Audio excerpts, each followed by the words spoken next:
In The Fall of the House of Usher, Poe's gothic tale of a family and eerie house collapsing, we are given a metaphorical look at his views on the conflicting schools of thought in the mid-19th century.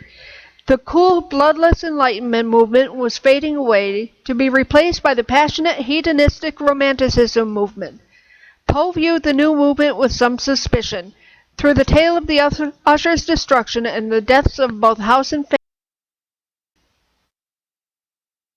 the house itself, with its great fissure and its decay from elegant mansion to dank and noisome horror, represents a decay of the human soul when rationality yields all control to romantic passion.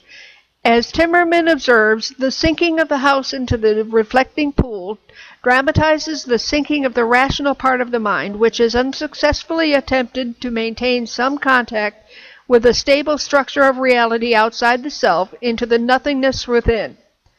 Poe struggled at times with trying to maintain his own grasp on rationality, as evidenced by his struggles with alcohol addiction. But he never wavered in his beliefs. Even his most mysterious tales of ratiocination and virtually all his poems spring from some idea of horror, a principle that this world can try to twist and break, but can never quite succeed. The very notion of entering the house fills the narrator with a nameless dread, a sinking of the heart, which he reasons away as simply an unfortunate arrangement of the landscape. The inhabitants of the house are themselves as unnerving as their residents. Fraternal twins, they represent the two halves of the soul. Madeline, as Enlightenment, is cool, even icy cold, a fading shadow falling to death as the rational mind succumbs to overwhelming passion. Roderick, always at fever pitch, made mentally imbalanced by the impending death of his last surviving family member, engulfed in his mysterious library of books and music, is Romanticism, utterly ruled by his passions. Timmerman notes, while Madeline disappears into a vaporific mist, Roderick flames into an unrestrained creative power, full of unrestrained, raw passion. The unnamed narrator notes that Roderick suffered much from a morbid acuteness of the senses, which makes almost every sensation exquisitely painful, and that his passions have so transformed him that I could not, even with effort, connect his arabesque expression with any idea of simple humanity.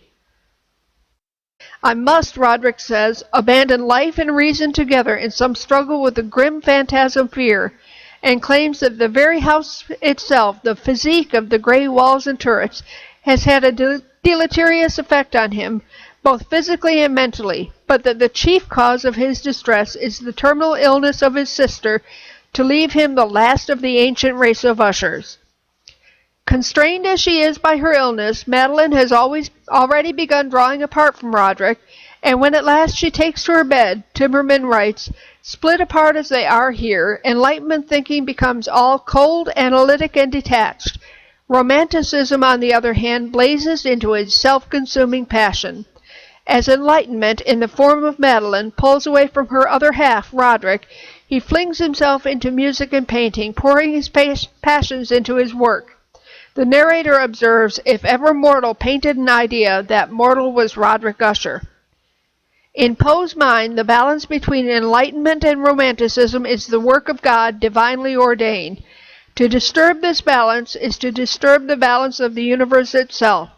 Poe argues that the sense of the symmetrical is the poetical essence of the universal, of the universe, which in the supremeness of its symmetry is but the most sublime of poems. Now symmetry and consistency are convertible terms. Thus poetry and truth are one. Poe desperately wishes to maintain that balance, both within his own mind and within the universe itself, believing that, like the House of Usher, the loss of that balance will tip the universe into an unmanageable chaos. The fall of the House of Usher is a warning wrapped within an eerie tale to all who would succumb to the temptations of either pure rationality or overwhelming passion. Aesthetically and ideally, they ought to be mirrors to each other, working in a complementary fashion to serve art. When split from each other, they become mutually self-destructive. Madeline's death devastates Roderick. But how much worse when he discovers that her burial was premature, and how ghastly the result of that premature burial. They come together one last time, and are joined permanently at last, together in death. The house, succumbing at last to the great zigzag crack in its facade, parallels the act of Roderick and Madeline, splitting apart along the zigzag fissure and then collapsing together into the term.